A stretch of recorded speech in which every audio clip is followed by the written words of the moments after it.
அப்போஸ்தலருடைய புஸ்தகம் 2வது அதிகாரம் 2-3 வசனத்தை வாசிக்க கேட்கிறேன். சத்தம்மா.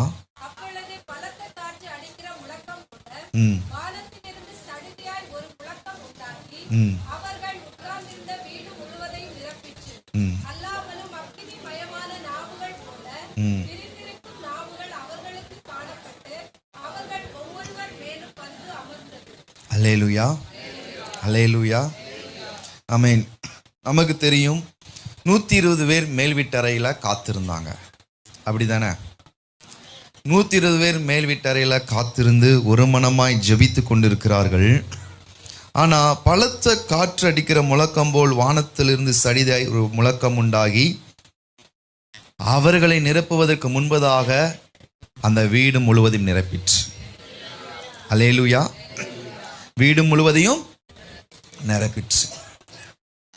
வீடு முழுவதையும் நிரப்பின அந்த மகிமை இப்போ அந்த வீட்டுக்குள்ள இருக்கிற 120 பேர் மேலேயும் வரணும் அப்படின்னா அது அவங்க கையில தான் இருக்குது.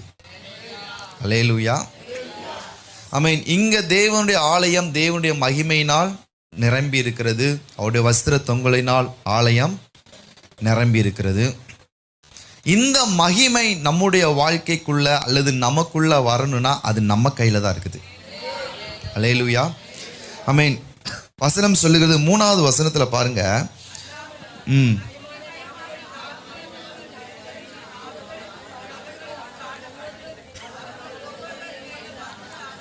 அல்லேலூயா, அல்லேலூயா. எனக்கு இப்படி ஒரு கொஸ்டின் இருந்துச்சு. ஆண்டவரே, 120 பேர் அங்கே ஜெபம் பண்ணிட்டு இருக்கிறாங்க. இந்த 120 பேரை நிரப்புவதற்கு முன்பதாக அந்த மகிமை அந்த வீடு முழுவதையும் ஏன் நிரப்பிற்று?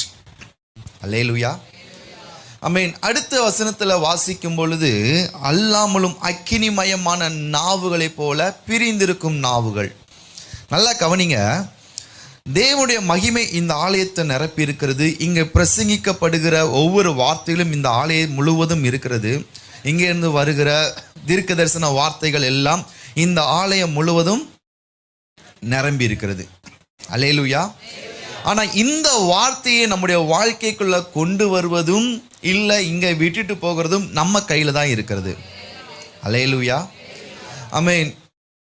எப்படி அப்படின்னா கவனிங்க. ஆமென். நாவும் நம்முடைய வாய்க்குள்ளதான் இருக்குது, அப்படிதானே? சொல்லுங்க, ஆமென். அப்போது ஆண்டவர் சொல்றாரு, வசனம் சொல்றது, உன் வாயை விரிவாய் தர, அப்பொழுது நிரப்ப.